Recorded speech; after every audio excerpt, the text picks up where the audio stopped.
જોપન અને રાજધન જીવન જોપન રાજધન અવિચળ રહે ના કોઈ જે ગળી જાય સક્ષમમાં તો જીવનનું ફળ પણ આપણ બધા સત્સંગમાં ભજનમાં દલપતસિંહના વાયકને મોન આલીને બેઠા એ વાત હાસી છે પણ ભજન આપણા ન બેહે તો ઉધી ઉજાગરો છે અને જે જીવનનું ફળ મહાપુરુષે કીધું પણ આવે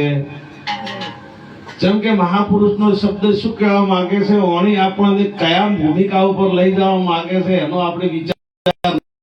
ના કરો તો ગાયું જ છે અને કદાચ એક કોને જેને લક્ષ્યમાં આવી ગયું હોય એને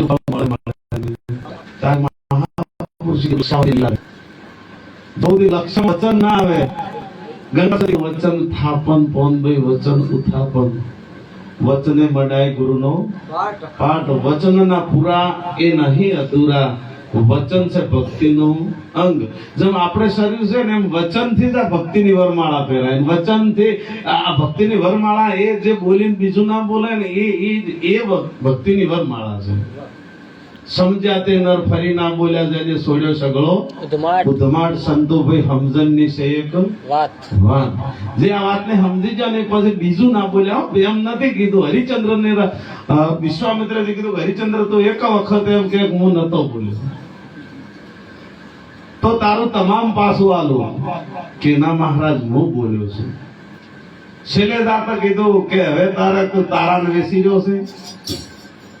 રોહિત ને વેસો છે અને તારી બોલી કોઈ બોલવાનું નથી પણ તું એમ કે હું નતો બોલ્યો હું બધું પાછું લઈ આવું અને તમામ તારું પાછું આલું એ વખત હરિચંદ્ર બોલ્યો કે રઘુકુળ રીત સદા ચલી આવી પ્રાણ જાય પણ વચન ન જાય હું બોલ્યો છું અને આપણે જો ગુરુચરણે જઈને આપણે બોલ્યા છે ગુરુ મહારાજે તમને બોધ્યા આપણે બોલ્યા ગુરુ મહારાજ આજથી ચોરી નહીં કરું ગુરુ મહારાજ આજથી દારી નહીં કરું ગુરુ મહારાજ આજથી દારૂ નહીં પીવું આજથી મનુષ્ય નહીં આ પોષ વસ્તુની પ્રતિજ્ઞા કેને લીધી આપણે લીધી છે 12 વર્ષના રમો પીર નાનો બાળક કોઠમાં ગળી અને દડો લઈને ઉભા લાખો જેડથો નીકળ્યો